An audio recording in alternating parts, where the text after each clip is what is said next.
വിശ്വസാഹിത്യകാരനായ William ഷേക്സ്പിയറിൻ്റെ വളരെ പ്രസിദ്ധമായ ഒരു ചരിത്ര നാടകമാണ് ജൂലിയസ് സീസർ. പുരാതന റോമിൽ തന്നെ ജനാധിപത്യപരമായ ഒരു ഭരണ സമ്പ്രദായം നിലനിന്നിരുന്നു.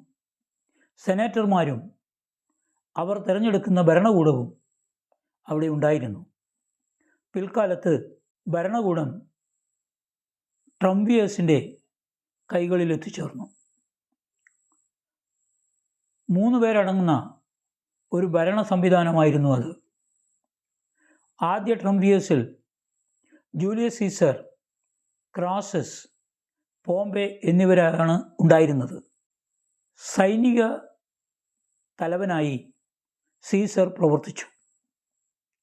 സൈന്യത്തിൻ്റെ അധികാരം ഉണ്ടായിരുന്നു എന്നതുകൊണ്ട് തന്നെ സീസർ വളരെ ശക്തനായിരുന്നു. മാത്രമല്ല, അദ്ദേഹം ഒരു ശക്തനായ സൈനികൻ കൂടിയായിരുന്നു. പിന്നീട് സീസറും പോംബെയും തമ്മിൽ രാഷ്ട്രീയമായ അഭിപ്രായ ഭിന്നത ഉണ്ടായി.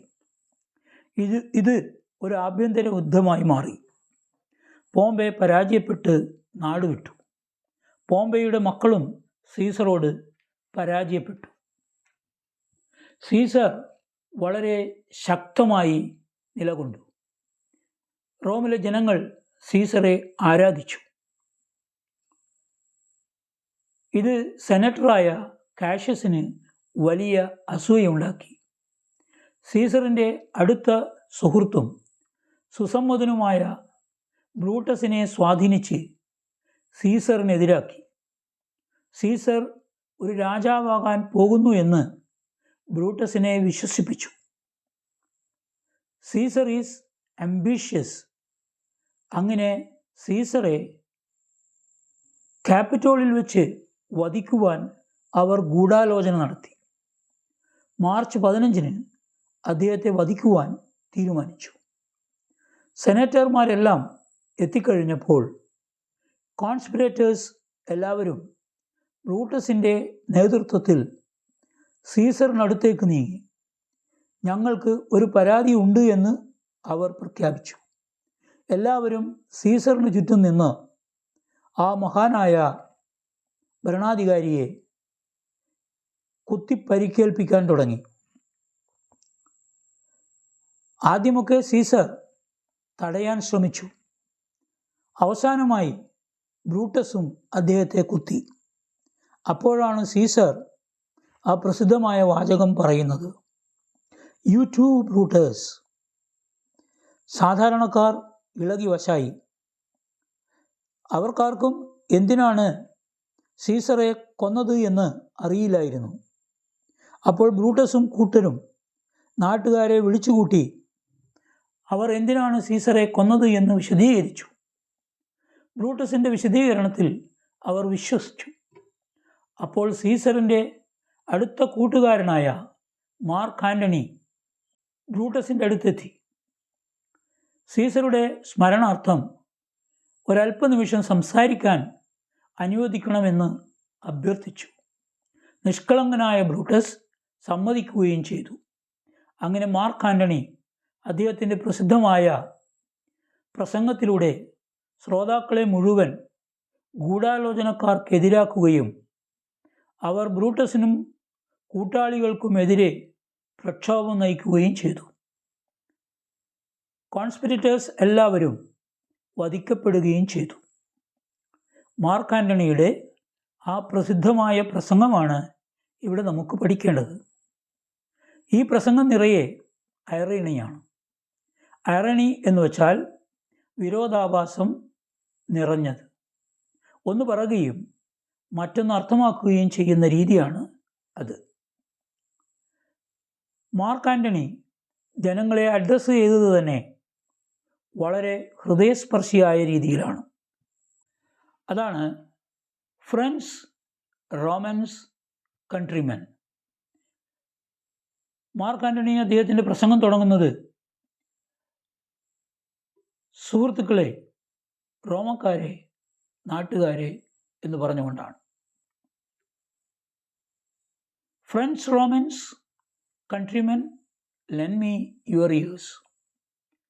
സുഹൃത്തുക്കളെ, റോമാക്കാരെ, നാട്ടുകാരെ, നിങ്ങൾ ഒരല്പസമയം ഞാൻ പറയുന്നത് ശ്രദ്ധിച്ചാലും, നിങ്ങളുടെ ചെവി എനിക്ക് കടം തന്നാലും എന്ന വളരെ എളിമയാർന്ന ഭാഷയാണ് ഉപയോഗിച്ചിരിക്കുന്നത്. I come to bury Caesar not to praise him. ഞാൻ സീസറെ അടക്കം ചെയ്യാൻ വന്നതാണ്, ബറി ചെയ്യാൻ വന്നതാണ്. നോട്ട് ടു പ്രൈസ് ഹിം, അദ്ദേഹത്തെ പ്രശംസിക്കാൻ അല്ലെങ്കിൽ പുകഴ്ത്താൻ വേണ്ടി വന്നതല്ല. The evil that men do lives after them. മനുഷ്യൻ ചെയ്യുന്ന തെറ്റായ കാര്യങ്ങൾ, ദുഷ്കർമ്മങ്ങൾ, അവർ മരിച്ചാലും നിലനിൽക്കും.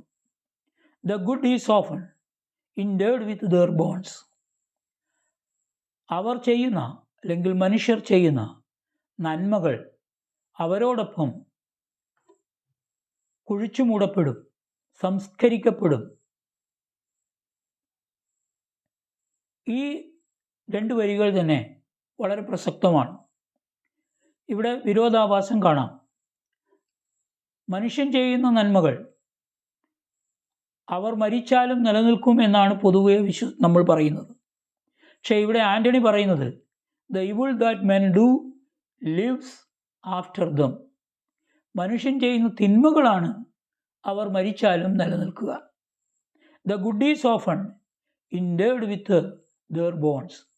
മനുഷ്യൻ ചെയ്യുന്ന നന്മകൾ അവരുടെ ശരീരത്തോടൊപ്പം ബറി ചെയ്യപ്പെടുന്നു, അടക്കം ചെയ്യപ്പെടുന്നു എന്നാണ് പറയുന്നത്. ഇത് ജനങ്ങളിൽ വൈരുദ്ധ്യം ഉണ്ടാക്കും. അവർ ചിന്താക്കുഴപ്പത്തിൽ ചെന്നുപെടും. So let it be with Caesar. അതുപോലെ തന്നെ സീസറുടെ കാര്യത്തിലും ഇത് അങ്ങനെ ആവട്ടെ. So let it be with Caesar. സീസറും അദ്ദേഹം ചെയ്ത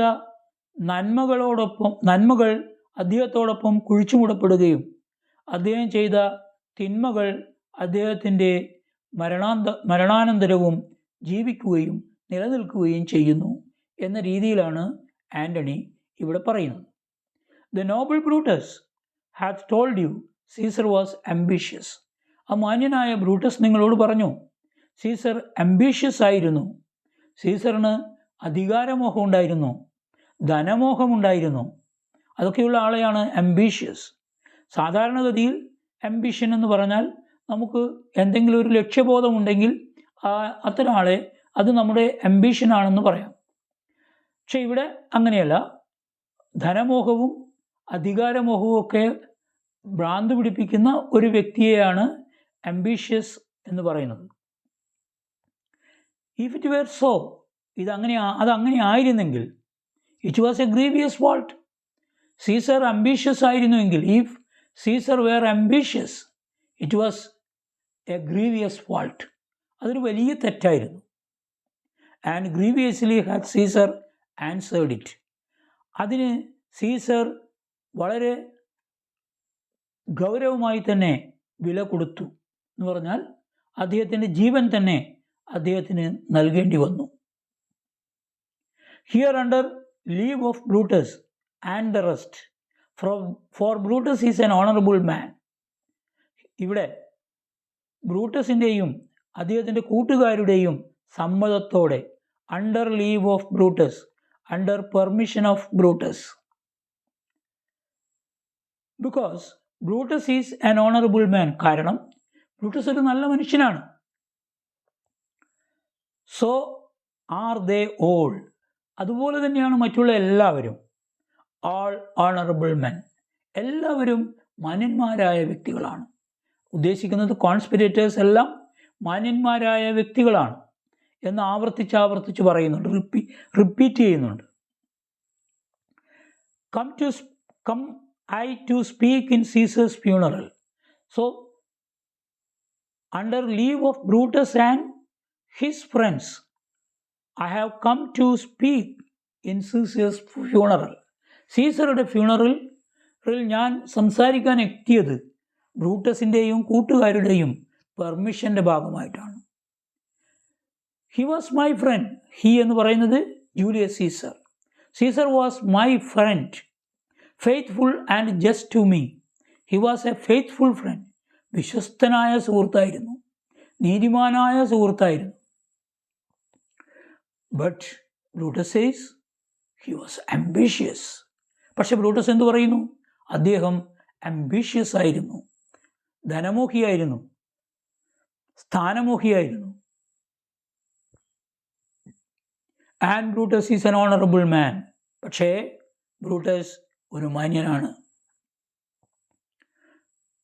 ഹി ഹാഡ് ബ്രോട്ട്, ഹി എന്ന് പറഞ്ഞാൽ ഇവിടെ Caesar, Julius Caesar has brought many captives home. Captive ബന്ദികളാക്കപ്പെട്ട പട്ടാളക്കാരെ കൊണ്ടുവന്നു. എവിടത്തേക്ക്? To Rome. Captives home to Rome. റോമിലേക്ക് കൊണ്ടുവന്നു. Whose ransoms did the general coffers fill. ഇങ്ങനെ കൊണ്ടുവന്നവരെ വിട്ടയക്കുമ്പോൾ കിട്ടിയ റാൻസംസ് എല്ലാം അദ്ദേഹം എന്തു ചെയ്തു? ജനറൽ കോഫേഴ്സിൽ നിക്ഷേപിച്ചു. എന്ന് പറഞ്ഞാൽ പൊതു ഖജനാവിൽ നിക്ഷേപിച്ചു. ഇപ്പോൾ കിട്ടിയ പണം താൻ എടുത്തില്ല, സ്വന്തമായി എടുത്തില്ല.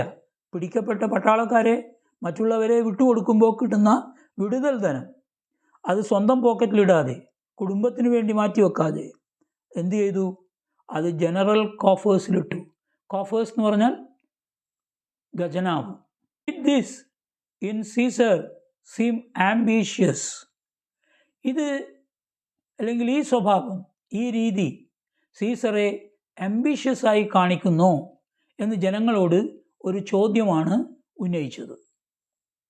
When that the poor have cried, Caesar hath wept.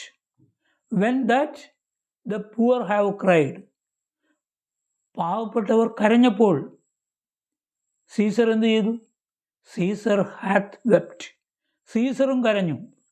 ജനങ്ങൾ കഷ്ടത കൊണ്ട് വിഷമിക്കുമ്പോൾ സീസറും വിഷമിച്ചു. ഭരണാധികാരികൾക്കൊന്നും ജനങ്ങളുടെ വിഷമത്തിൽ വലിയ വിഷമം തോന്നുകയില്ല, പ്രത്യേകിച്ച് പണ്ടത്തെ ഭരണാധികാരികൾ. ഇന്നത്തെ ഭരണാധികാരികളല്ല. ഇന്നത്തെ ഭരണാധികാരികൾ നമ്മൾ തിരഞ്ഞെടുത്തയക്കുന്ന ഭരണാധികാരികളാണ്. ഇന്ന് വലിയ രീതിയിലുള്ള ജനാധിപത്യം നമ്മുടെ നാട്ടിലുണ്ട്. That the poor have cried, Caesar hath wept. Ambition should be made of sterner stuff. Caesar ambitious ആയിരുന്നെങ്കിൽ അദ്ദേഹം കരയുമായിരുന്നില്ല. അദ്ദേഹം കാരിരുമ്പ് കൊണ്ട് നിർമ്മിക്കപ്പെട്ട ഒരു വ്യക്തിയായിരിക്കും. അദ്ദേഹത്തിൻ്റെ ഹൃദയം കല്ലുപോലെയായിരിക്കും. അതുകൊണ്ട് അദ്ദേഹം കരയുമായിരുന്നില്ല. പക്ഷെ ഇവിടെ സീസർ കരഞ്ഞു എന്ന് പറഞ്ഞാൽ അതിൻ്റെ അർത്ഥം മൃദുല ഹൃദയനാണ്. അങ്ങനെ മൃദുല ഹൃദയനായ സീസർ എങ്ങനെയാണ് ആംബിഷ്യസ് ആവുക എന്നൊരു സംശയം അവിടെ പ്രകടിപ്പിക്കപ്പെടുകയാണ്. Yet Brutus says he was ambitious. എന്നിട്ടും ബ്രൂട്ടസ് പറയുന്നു അദ്ദേഹം ആംബിഷ്യസ് ആയിരുന്നു എന്ന്. And Brutus is an honourable man. പക്ഷെ ബ്രൂട്ടസ് ആരാണ്? ഒരു മാന്യനായ വ്യക്തിയാണ്. You all did see that on the Lupercal I thrice presented him a kingly crown. നിങ്ങളെല്ലാവരും കണ്ടതല്ലേ നാട്ടുകാരെ? ലൂപ്പർകാൾ ഡേയിൽ ഞാൻ 3 തവണ, ഈ ലൂപ്പർകാൾ എന്ന് പറയുന്നത് അക്കാലത്ത് റോമിലെ ഇടയ സമൂഹത്തിൻ്റെ ഒരു ആഘോഷമാണ്. അപ്പോൾ ആ ആഘോഷത്തിൻ്റെ ഭാഗമായി മാർക്ക് ആൻ്റണി ഒരു കിരീടം ജൂലിയസ് സീസറിന് സമ്മാനിച്ചിരുന്നു. പക്ഷേ അത് അദ്ദേഹം സ്വീകരിച്ചില്ല എന്നാണ് ഇവിടെ പറയുന്നത്. കിരീടം വെച്ച് കഴിഞ്ഞാൽ രാജാവായി. രാജാവിൻ്റെ ഏറ്റവും പ്രധാനപ്പെട്ട അടയാളമാണ് കിരീടവും ചെങ്കോലും.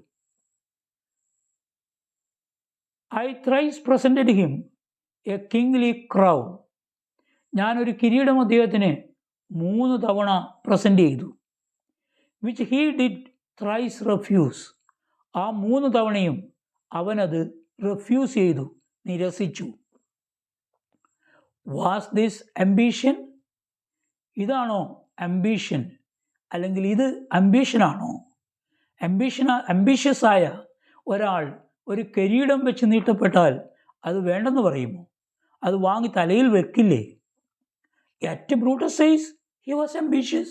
എന്നിട്ടും ബ്രൂട്ടസ് പറയുന്നു അദ്ദേഹം അഥവാ സീസർ ambitious ആയിരുന്നു എന്ന്. And sure he is an honourable മാൻ. ഒരു സംശയം വേണ്ട കേട്ടോ, ബ്രൂട്ടസ് ഒരു ഓണറബിൾ മാൻ ആണ്, വളരെ മാന്യനായ വ്യക്തിയാണ് Brutus. I speak not to disprove what Brutus spoke. Brutus എന്താണോ സംസാരിച്ചത് അത് തിരസ്കരിക്കണം, നിരസിക്കണം എന്നൊന്നുമല്ല ഞാൻ പറയുന്നത്. I speak not to disprove what Brutus spoke. Brutus പറഞ്ഞതെല്ലാം നിങ്ങൾ തിരസ്കരിക്കണം എന്നൊന്നുമല്ല ഞാൻ പറയുന്നത്. അതുമല്ലെങ്കിൽ ബ്രൂട്ടസ് പറഞ്ഞത് തെറ്റാണ് എന്ന് പ്രൂവ് ചെയ്യുവാനല്ല ഞാൻ ശ്രമിക്കുന്നത്. നിങ്ങളൊന്നും ബ്രൂട്ടസ് പറഞ്ഞത് തിരസ്കരിക്കണമെന്ന് ഞാൻ പറയില്ല. But here I am to speak what I do know. എനിക്കറിയുന്ന കാര്യങ്ങൾ പറയുക മാത്രമാണ് ഞാൻ ചെയ്തത്. ഇതാണ് ഇവിടെ ആൻ്റണി പറഞ്ഞു വരുന്നത്.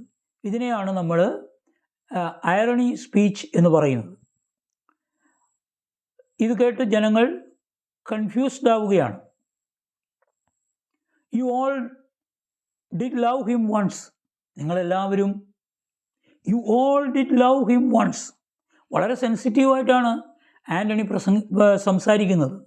U all, dear people, your countrymen, you all did love Caesar once. നിങ്ങളൊരിക്കൽ സീസറിനെ സ്നേഹിച്ചു. നോട്ട് വിത്തൗട്ട് കോസ്, ഒരു കാരണവുമില്ലാതെയല്ല. കാരണമുണ്ടാവുമല്ലോ സ്നേഹിക്കണമെങ്കിൽ. നിങ്ങൾക്ക് എന്തൊക്കെയോ കാരണങ്ങളുണ്ടായിരുന്നു അദ്ദേഹത്തെ അഗാധമായി സ്നേഹിക്കുന്നതിന്. സോ വിത്ത് കോസ് ഡബിൾ നെഗറ്റീവാണ്. നോട്ടും വിത്തൗട്ടും അത് രണ്ടും നെഗറ്റീവാണ്. സെമി നെഗറ്റീവാണ് വിത്തൗട്ട്. ഇപ്പോൾ നോട്ട് വിത്തൗട്ട്, കാരണമില്ലാതെയല്ല. You all did love him once, not without cause, കാരണമില്ലാതെയല്ല നിങ്ങൾ അദ്ദേഹത്തെ ഒരു നാൾ വളരെയധികം സ്നേഹിച്ചത്.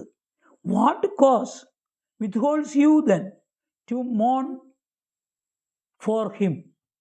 അപ്പോഴെന്താണ് നിങ്ങളെ അവന് വേണ്ടി കരയുന്നതിൽ നിന്നും പിടിച്ചു നിർത്തുന്നത്?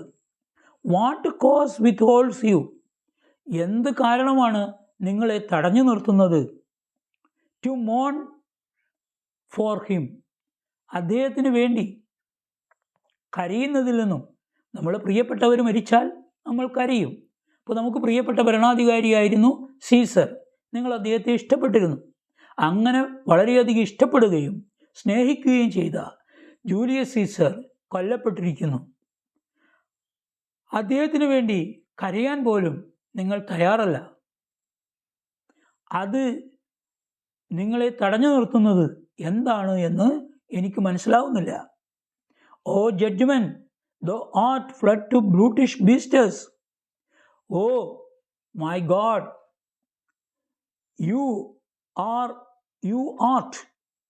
have fled to brutish beasts. നിങ്ങളെല്ലാവരും, ഈ ജനങ്ങളെല്ലാവരും എന്തായിരിക്കുന്നു? ക്രൂരരായ ജന്തുക്കളായി മാറിയിരിക്കുന്നു. കാട്ടുമൃഗങ്ങളെ പോലെ ആയിരിക്കുന്നു. യുക്തി എന്തെന്നില്ലാത്ത, സ്നേഹമില്ലാത്ത ബീസ്റ്റസായി മാറിയിരിക്കുന്നു. Fled to brutish beasts. Flee എന്ന് പറഞ്ഞാൽ ഓടുക, ഫ്ലഡ് ഓടി. അപ്പോൾ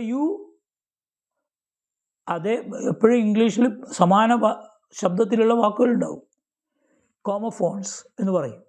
അപ്പോൾ ഇവിടെ ഞാൻ പറയുന്നത് flee, fled, fled, FLEE, flee, അതിൻ്റെ പാസ്റ്റ് ടെൻസ് ആണ് ഫ്ലഡ്. അപ്പോൾ O judgement, thou art fled to brutish beasts. നിങ്ങൾ എന്തായി മാറിയിരിക്കുന്നു? ക്രൂരരായ മൃഗങ്ങളായി മാറിയിരിക്കുന്നു. And men have lost their reason. മനുഷ്യന്മാർക്ക് അവരുടെ യുക്തി നഷ്ടപ്പെട്ടിരിക്കുന്നു. ശരിയേത് തെറ്റ് ഏത് എന്ന് ചിന്തിക്കാനുള്ള കഴിവിനെയാണ് യുക്തി, റീസണിങ് പവർ, വിസ്ഡം എന്ന് പറയും, വിവേകം.